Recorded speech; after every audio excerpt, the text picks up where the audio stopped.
Mymensingh medical college হাসপাতালে হামে আক্রান্ত হয়ে ৫ মাস বয়সী এক শিশুর মৃত্যু হয়েছে। সকালে হাসপাতালের হাম আইসোলেশন ওয়ার্ডে চিকিৎসাধীন অবস্থায় শিশুটি মারা যায়। এ নিয়ে ময়মনসিংহ মেডিকেল কলেজ হাসপাতালে হাম আক্রান্ত হয়ে মৃতের সংখ্যা বেড়ে দাঁড়িয়েছে ৮ জনে। বিস্তারিত জানাতে সরাসরি যুক্ত হচ্ছেন ময়মনসিংহ প্রতিনিধি মোহাম্মদ আসাদুজ্জামান সুমন। সুমন, ময়মনসিংহে হামের প্রাদুর্ভাব কেমন দেখছেন সে বিষয়ে আমাদের বিস্তারিত জানাবেন।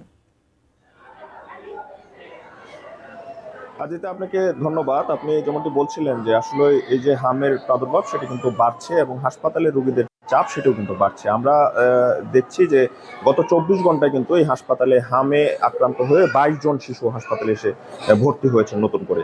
এ নিয়ে ময়মনসিংহ আজকে সকালে হামের আক্রান্ত হয়ে এক শিশু মৃত্যুবরণ করেছে আদিবা নামের। তার বাড়ি নেত্রকোনা সদরে।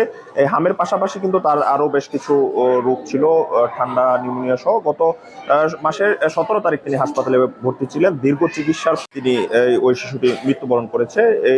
আমরা চিকিৎসকদের সাথে কথা বলে যেটি জেনেছি যে আসলে হামের যে প্রাদুর্ভাব সেটি তারা মোকাবেলা করার জন্য যথেষ্ট তৎপর রয়েছে। হাম আইসোলেশন ওয়ার্ডে তারা চিকিৎসা দিচ্ছেন এবং এই যে যারা অভিভাবক রয়েছেন তাদেরকে বলছেন যে হামের যে হাম আসলে আসলে ওই রকম আতঙ্ক না হয়ে দ্রুত চিকিৎসকের পরামর্শ নেওয়ার জন্য এমনটি কিন্তু ওই চিকিৎসকরা আহ্বান জানিয়েছেন। সব মিলিয়ে ময়মনসিংহে কিন্তু টিকা কার্যক্রম শুরু হয়েছে। ময়মনসিংহের ৩টি উপজেলায় টিকা কার্যক্রম শুরু হয়েছে, ময়মনসিংহ সদর, ত্রিশাল এবং ফুলপুরে। সব মিলিয়ে এই যে এই টিকা দেওয়ার বয়স হয়নি এমনও কিন্তু কিছু অনেক রোগী হাসপাতালে শিশু এসে ভর্তি হচ্ছেন।